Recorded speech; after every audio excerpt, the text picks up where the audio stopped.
You are listening to the Data Edge, where we talk about what actually happens behind the dashboard. I am Stephanie Wiechers, CEO of Pearstop, where we work with facilities management, construction and infrastructure companies to make their spend data actually visible and usable. I have a background in data science and AI, and I've spent the last few years deep in procurement data for some of the largest built environment companies in Europe. Today, we are talking about why your spend data probably is not telling you what you think it is and what changes when it does. So last Tuesday, I spent about 3 hours in a bunch of Excel files, staring at spreadsheets. And the reason I'm staring at these spreadsheets is not because I don't know what's going on in there, right? So there's lots of data in there. And I actually have a very, very good idea about what's happening there. I would argue that I know this data better than almost anyone.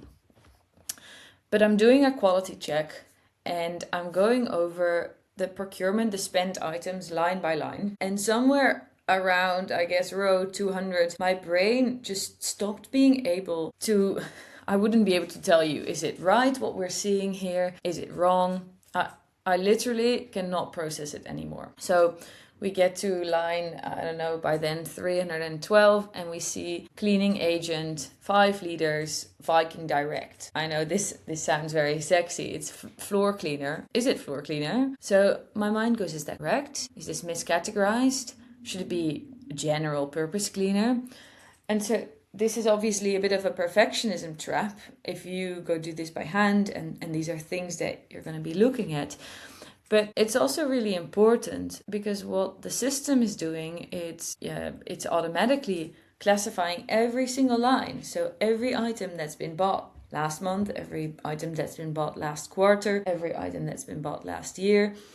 And it tells us, okay, from, well, like let's say Viking Direct, from whatever supplier, what have we actually bought from them? What were all of the line items? What were the unit costs? And what does it mean? What are we looking at here? So in the end, I'm making these judgment calls.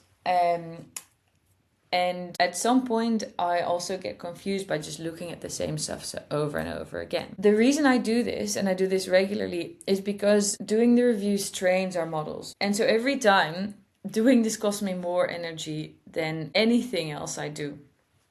And here's the thing, when it costs me that much, and I built this, well, with an awesome team who deserve a big shout out here, imagine what it costs your procurement manager or your finance lead, whoever got handed the job of just have a look at the spend data on top of everything that they are already doing. So what you walk away with today, we're going to talk about one thing. Why is spend data so hard to read and what has to happen before it becomes useful? So we're not going to do a technology pitch here. We're going to do an explanation of what's going on under the hood. So when we want to make this spend data useful for our commercial teams, for our head of finance, and of course for procurement, what are the analysis that we want to build and what do we need to get to those analysis? Let me tell you a story. A few months ago, I was speaking with the head of procurement at a mid-sized cleaning services company. Their operations were across several European countries. So there's hundreds of invoices coming in every single month, multiple languages from dozens of suppliers. So this head of procurement was not particularly a disorganized person. A very competent guy, like structures, systems in place, a real strategy, plans on, okay, what are the initiatives that we're going to run? Of course, what kind of cost savings are we intending to make, but also what are the crucial supplier relationships? Anyway, what's happening, anytime the invoice comes in, they get logged, they get saved into a folder, and the totals did go into a dashboard. So at the end of the month, the CFO of the company has the total spend by supplier. Boom, problem solved, right? Total spend on supplier level. So we go a bit into this conversation and basically I asked him, do you know how much you're spending on, well, back to it, floor cleaner across all of your Dutch operations? And he laughed. He's like, yeah, of course, it would be great to see exactly what's been happening per site. But like, are you going to clock this data? Are you gonna log it? So I agree, like there is no way that you're gonna have someone do all of this by hand. It's an insane amount of work, and it's an insane amount of time where we can see that there's a big return in it, but is that matching with the amount of work and the amount of effort in a business that's, you know, already operating on tight margins to go do that? Anyway, so we went looking in this data and we found, okay, all of the invoices are there, every single one, they're really well organized in these folders. It's basically a data gold mine. And just looking at these PDFs and going over it, it's impossible. You're not really reading data. You're going to just go insane. So why is unstructured data harder than having no data at all, right? What if we only had the aggregated totals? This is what we spend per supplier, and we don't even have to look into the invoices. That's going to, you know, that actually is much easier than having to go through all of the unstructured data. It's a bit counterintuitive. But basically there's a scientist called Thomson, and many years ago, like I think it was 1935, he did a bunch of research which was about the human brain and where we were able to focus. And what he discovered was people are notoriously bad at repetitive jobs. And so looking at data, going over it line by line, is a very repetitive job. Let's say we're looking at lines that say TLT 5 liters, 12, 14, vendor. Well, what does your brain do with that? You need some context to know who are these guys, what are they producing. But also, if you've got to go do that line by line by line by line, you're going to get so brain dead. So you're going to start to take shortcuts.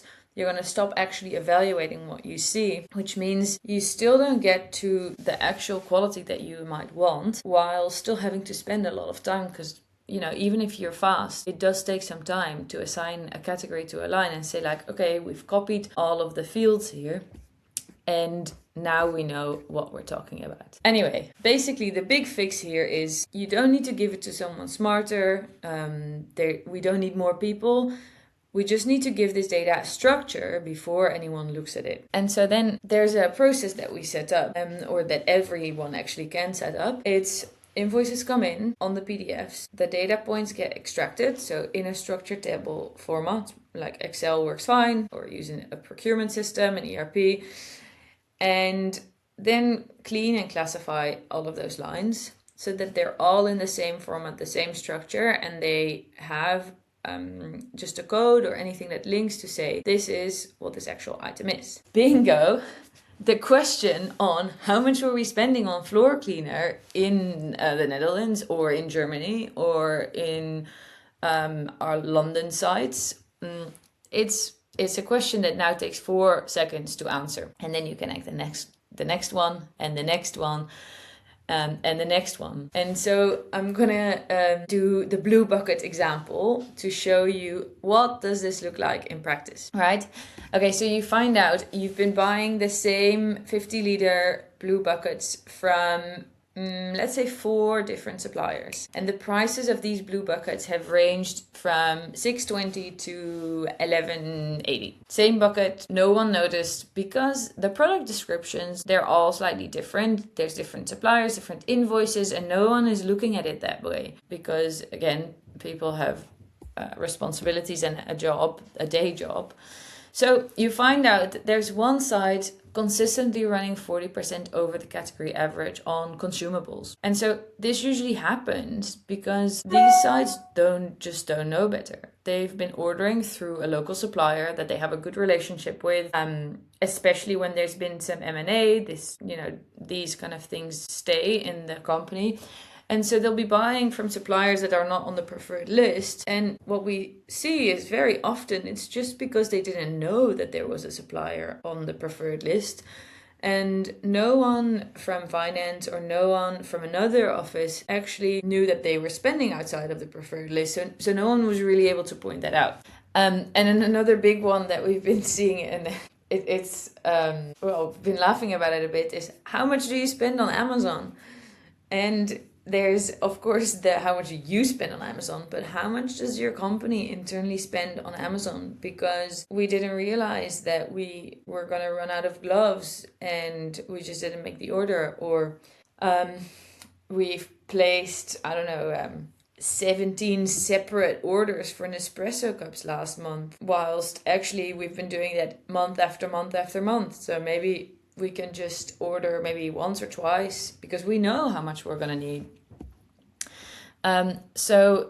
Unless you care more about the margins of Jeff Bezos than of your own internal ones, I'm assuming that like getting some Amazon spend out of the way is not something that sounds too bad. So now we've got all that. We've structured our data. We have classified it. We know, okay, what are the actual categories that we're buying? How much are we buying? What are the price variations? Gives us a baseline. We can now negotiate when we go speak to a supplier. We know how much we order every month across sites. We even have a baseline for when we go into tender to really see what's this problem gonna what's this project gonna cost us?